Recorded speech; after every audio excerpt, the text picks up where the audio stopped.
Hello everyone, this is Koyeli from day to day blog. আশা করি তোমরা সবাই ভালো আছো, সুস্থ আছো, আর আমরাও ভালো আছি। তো বাড়িতে চলে এসেছি, আগের ব্লগটাতে শেয়ার করলাম, এটা ঠিক তার পরের দিন সকালের ব্লগ। Good morning. তো দেখো সকাল সকাল স্নান ধান করে রেডি হয়ে গেছি। আজকে বাড়িতে হচ্ছে, আমি বলেছিলাম না কালকে পুজো হবে, তো আজকে বাড়িতে হচ্ছে সত্যনারায়ণ পুজো। যেহেতু আমাদের ওপরটা নতুন হয়েছে, তো এবারে ওপরটাতে শিফট করতে হবে, তো সেই কারণে ভাবলাম যে ওপরে শিফট করার আগে একবার সত্যনারায়ণ পুজো করে নেবো।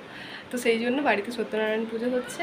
তো সেই আমি দেখো স্নান ধান করে সকাল সকাল অনেকদিন পরে বেশ শাড়ি টাড়ি পরেছি, মানে এরকম বউ বউ লাগছে আর কি। তো চলো এখন এই যে এইটা দেখাবো না, এটা হয়তো অ্যালাউ করে না। তো ওই যে নারকেল ছাড়ানো হবে, হেসো নিয়ে ডাকছে ছাদে, যাই আমি ওখানে ওখানে গিয়ে শেয়ার করছি ব্যাগটা।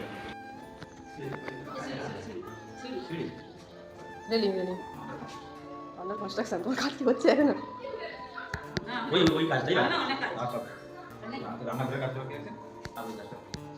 তো ঠাকুরমশাই জিজ্ঞাসা করছিলেন যে বাড়ির কি ওপরতলার সব কাজ হয়ে গেছে। রাকেশ বলছে না না, কিচেনের এখনও কিচেন সেট আপটা বাকি আছে, তো ওই কাজটাই বাকি আছে, আর একটু টিভি ক্যাবিনেটের ওখানটাতে কাজ বাকি আছে, টুকটাক একটু কাজ বাকি আছে, এটাই। তো ওটা এবারে আর হবে না, কারণ এবারে অনেক কাজ নিয়ে এসেছি, তো নেক্সট টাইম আসবো যখন তখন করাবো, বা ওখানে থাকতে থাকতেই করানো হবে। তো যাই হোক, আমি দেখো এই যে হেঁচোটা নিয়ে ছাদে এলাম।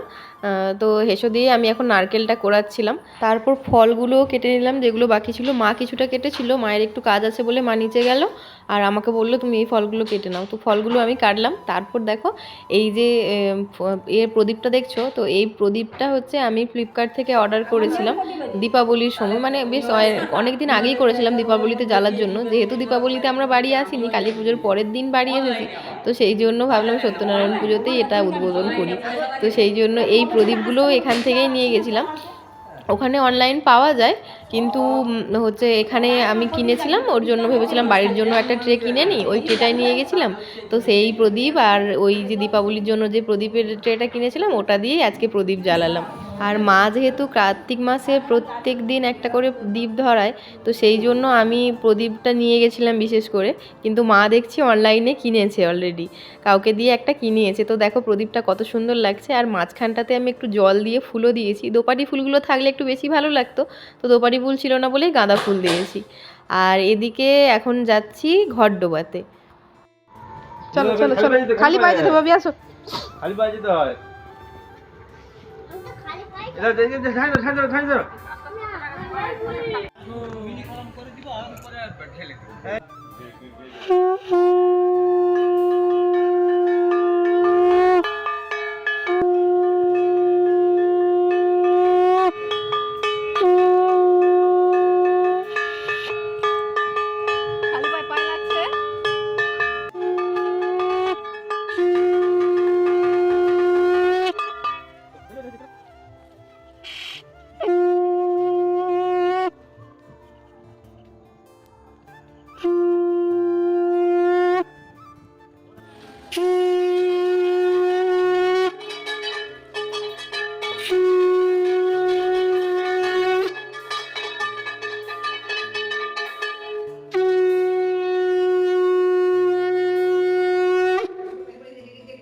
ঘর ডুবিয়ে নিয়ে চলে এসেছি। এখানে ঠাকুরমশাই এখন ঘট স্থাপন করছে, এবং তার উপর যে গামছা দিয়ে সুন্দর করে যে একটা আচ্ছাদন করে, তো ওই আচ্ছাদনই করছে। এবার পুজো শুরু হবে।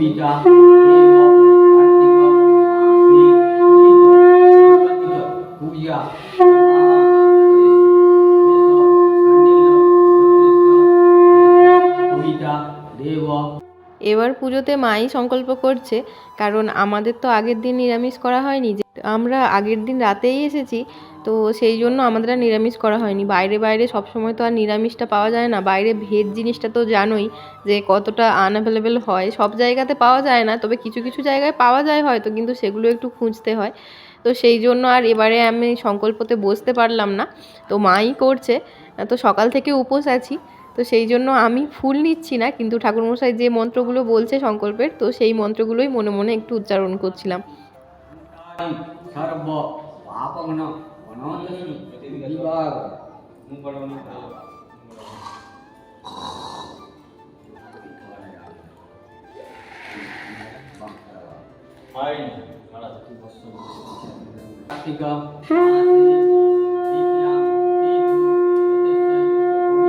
চলো এদিকে তো পুজো হচ্ছে, তোমাদেরকে একবার শেয়ার করি কোথায় আমাদের পুজোটা হচ্ছে।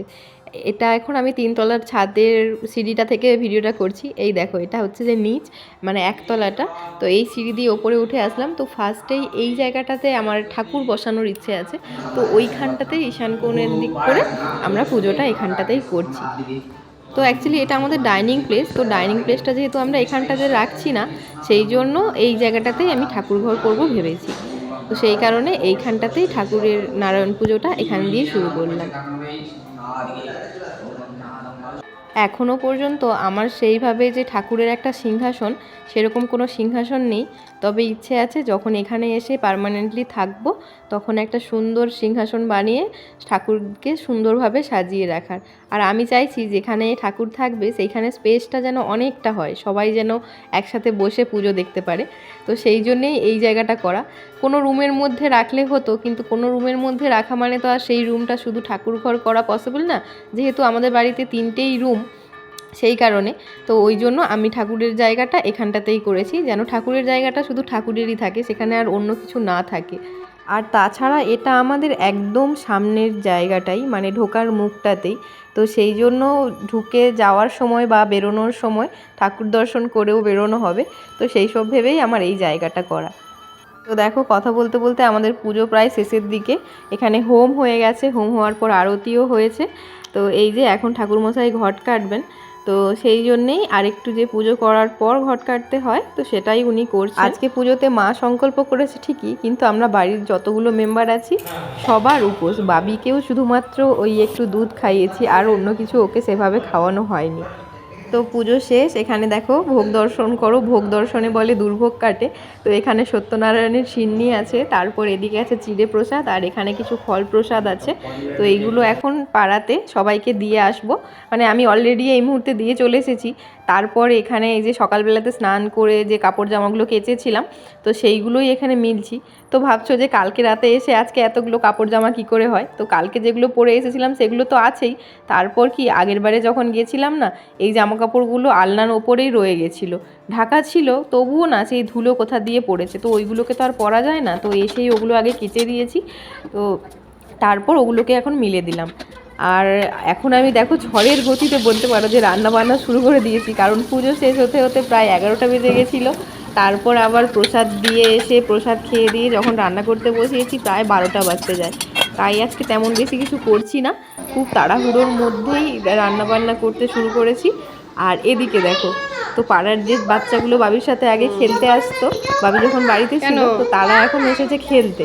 আর তারা ওর খেলনা নিয়ে খেলতে ব্যস্ত, আর ওকে দেখো ও সেই দাদু ঘুমোচ্ছে, ওর মানে বাবা ঘুমোচ্ছে আর কি, বাবার নিয়ে চেয়ারটাকে দোলাচ্ছে, আর আমাকে বলছে তুমি ভিডিও করো না, ভিডিও করো না, দাদু ঘুমোচ্ছে। আর এই যে আজকে দেখাই চলো যে কি কি রান্না করছি। এখন 2টো কড়াই বসিয়ে দিয়েছি। তো 2টো কড়াইয়ের মধ্যে একটাতে হচ্ছে এখানে ডাল সেদ্ধ হচ্ছে, সরি এখানটাতে পটল ভাজা হচ্ছে, আর এদিকেরটাতে হচ্ছে ডাল সেদ্ধ, মানে মুগ ডাল যেহেতু নিরামিষ। আর এদিকে হচ্ছে ঝিঙে আলু পোস্ত। তো এখন আমাকে মা পোস্তটা বেটে দিয়ে গেল, বাকি রান্নাগুলো আমি করে নেব। তো তারপর দেখো খাওয়া দাওয়ার পর এই যে একটু ফ্রি হয়েছি, মানে যেহেতু বিকেলবেলাতেই যাব বাপের বাড়ি, তো সেই জন্য ওখান থেকে যে যে জিনিসপত্রগুলো এই ব্যাগটাতে নিয়ে এসেছিলাম, তো সেই ব্যাগ দেখো এখনও খালি করারই সময় হয়নি। তো সেই জন্য আমি একটু ফাঁক পেতেই এই যে ব্যাগগুলো একটু খালি করে নিচ্ছি আগে, তারপর যে কটা জিনিস নিয়ে যাব মায়ের বাড়ি, তো সেইগুলো জামা কাপড়গুলোই গুছিয়ে নিই, তারপর বাকিটা আস্তে আস্তে হয়ে যাবে। কারণ একটু বাদেই আমাদেরকে বেরোতে হবে, আর এখন যেহেতু শীতকাল, একটু সন্ধে মানে বিকেল 4টে না বাজতে বাজতেই তো অন্ধকার হয়ে যায় জানো। তো সেই জন্য তাড়াহুড়ো করছি। আজকের ব্লগটা তাহলে এখানেই শেষ করছি। ভিডিওতে যদি কিছু ভালো লেগে থাকে লাইক কমেন্ট শেয়ার করো, নতুন হলে চ্যানেলটাকে সাবস্ক্রাইব করে দিও। তো এখনের মতো টাটা, দেখা হচ্ছে নেক্সট ভিডিওতে। ততক্ষণ সবাই ভালো থেকো, সুস্থ থেকো।